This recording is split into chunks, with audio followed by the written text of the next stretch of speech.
Bonjour chers amis, encore heureux de vous recevoir une fois dans mon intimité pour vous parler dans le prolongement d'un échange que j'ai eu avec vous il y a quelque temps sur les passions de l'âme, sur des questions qui me sont arrivées et qui me parlent des émotions finalement. Et est-ce que arriver à lutter contre les passions de l'âme, c'est aussi lutter contre ses émotions, pour faire le court dans la formulation.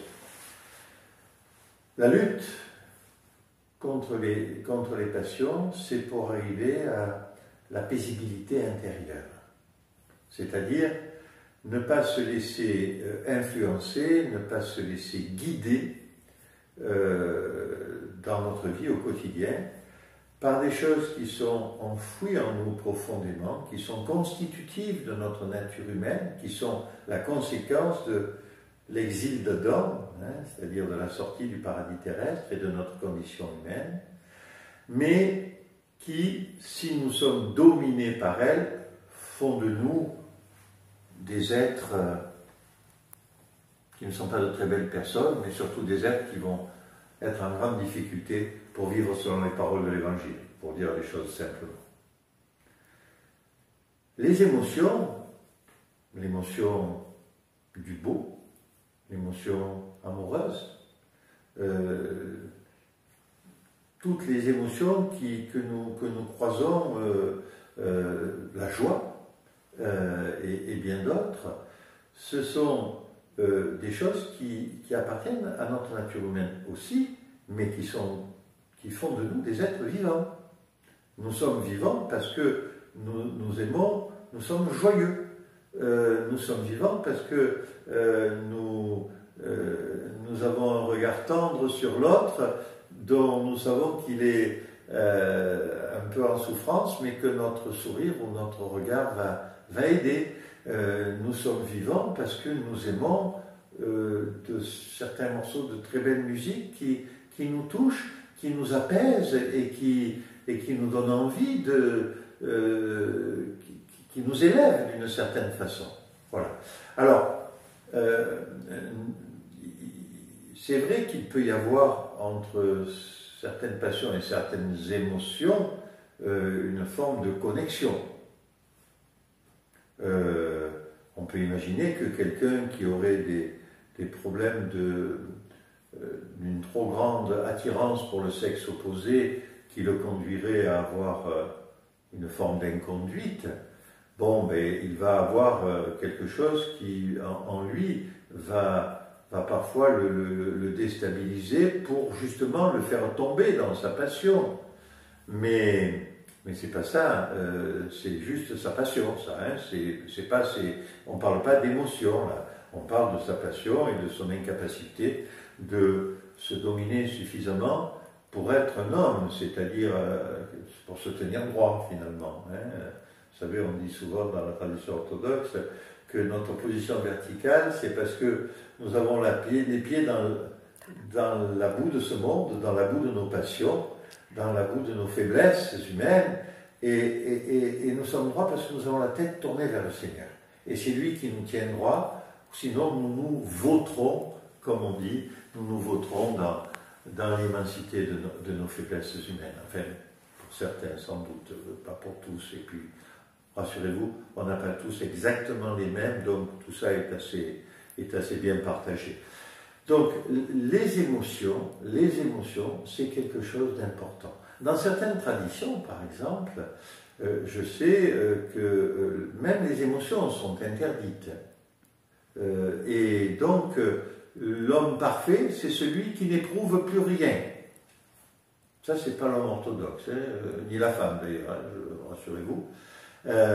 Non, parce que effectivement, c'est nier finalement la vie et cette espèce de germe et de choses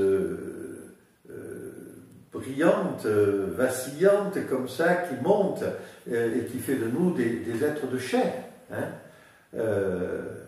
Devenir orthodoxe, c'est pas refuser d'être un être de chair. Je vais vous dire par exemple que pour fréquenter des monastères, puis plein de gens, mais dans des monastères,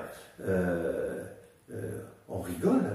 Je dis bien on rigole, pas on sourit, pas on rigole, parce que dans les moments de fête où nous sommes réunis pour prier après un jeûne, eh bien on va partager, et puis on va se demander des nouvelles des uns des autres, on va se réjouir d'avoir de bonnes nouvelles d'un tel, on va s'attrister, c'est une émotion, la tristesse, on va s'attrister d'avoir une mauvaise nouvelle qu'on n'avait pas vu venir et qu'on vient d'apprendre. Vous voyez, rien ne nous dit que le Seigneur lui-même n'avait pas des émotions qu'il éprouvait. Rien ne nous le dit. Je pense, moi, que parfois le Seigneur devait rire avec des gens qui l'accompagnaient parce qu'il voyait quelque chose qui était cocasse ou intéressant, et puis il s'extasiait sur les choses belles que cette création nous donne et que nous voyons, et la sensibilité à la beauté jusqu'à nous amener des larmes qui vont peut-être pointer au coin de nos paupières, eh bien, parce que nous sommes devant un paysage sublime qui vient nous toucher au plus profond de nous-mêmes. Tout ça n'est pas interdit, rassurez-vous, et ça, ce ne sont pas des passions, très clairement. Ce sont simplement ce qui fait de nous des êtres de chair qui ont besoin d'un certain nombre de choses pour vivre, pour être des êtres vivants. Voilà peut-être de façon très courte ce que je pourrais vous dire pour faire un peu le distinguo finalement entre nos passions qui sont les choses qui sont liées à notre condition d'être vivant et d'être humain, qui sont les conséquences de la chute et qui vont à un moment donné nous dominer et nous empêcher d'être des belles personnes et d'être chrétiens. Alors il y a des gens, je vous l'ai déjà dit, je crois, qui ne sont pas chrétiens et qui seront de très belles personnes parce qu'ils auront naturellement, on va dire, le message de l'Évangile gravé dans leur cœur, quoi, leur référentiel de vie, alors qu'ils ne sont pas croyants, sera celui que l'on rencontre dans l'Évangile, enfin dans le message de l'Évangile. Et nos émotions, ben, c'est tout ce qui, au quotidien, va nous donner un peu de sel dans notre vie, puis nous donner aussi l'envie de vivre avec les autres, d'échanger avec les autres, de partager, y compris nos émotions. Voilà. Je reviendrai peut-être vers vous à d'autres occasions pour répondre à d'autres questions, mais j'espère que le distinguo est suffisamment clair pour vous aider à cheminer et à poursuivre votre lutte contre vos passions, contre les passions de l'âme, parce que ces passions-là, elles viennent tous nous attraper par le tendon d'Achille, pardon, ce petit bout qui n'avait pas été trempé dans la rivière et qui ne protégeait pas le corps et par lequel on allait pouvoir être blessé et mourir. Voilà. Alors, ces choses-là, c'est vrai, peuvent nous interroger. À quel moment je suis là et à quel moment je suis là. Raconter des blagues, par exemple, pour faire rire et pour partager un moment de joie avec quelqu'un, c'est juste quelque chose qui nous permet de partager un moment de chaleur, un moment de proximité les uns avec les autres. Raconter des blagues toute la journée pour se montrer, pour se mettre en évidence, pour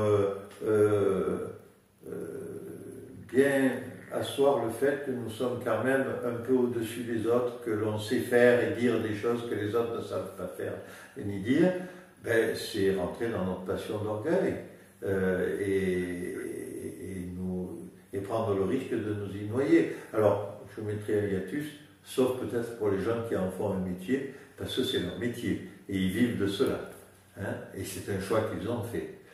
Mais ça peut être de très belles personnes en dehors de leur métier, et ça peut être de très belles personnes dans leur métier, mais c'est vrai que ça va être leur métier de faire rire. Je ne sais pas si ce petit exemple peut vous éclairer. Voilà.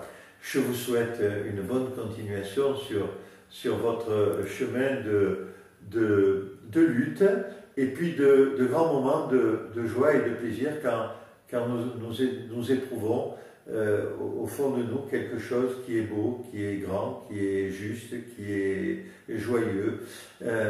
Et puis voilà, c'est comme ça que nous allons cheminer dans notre vie. Bonne route sur votre chemin personnel, celui qui vous qui vous mène vers peut-être un petit peu plus de lumière et un peu plus de paix.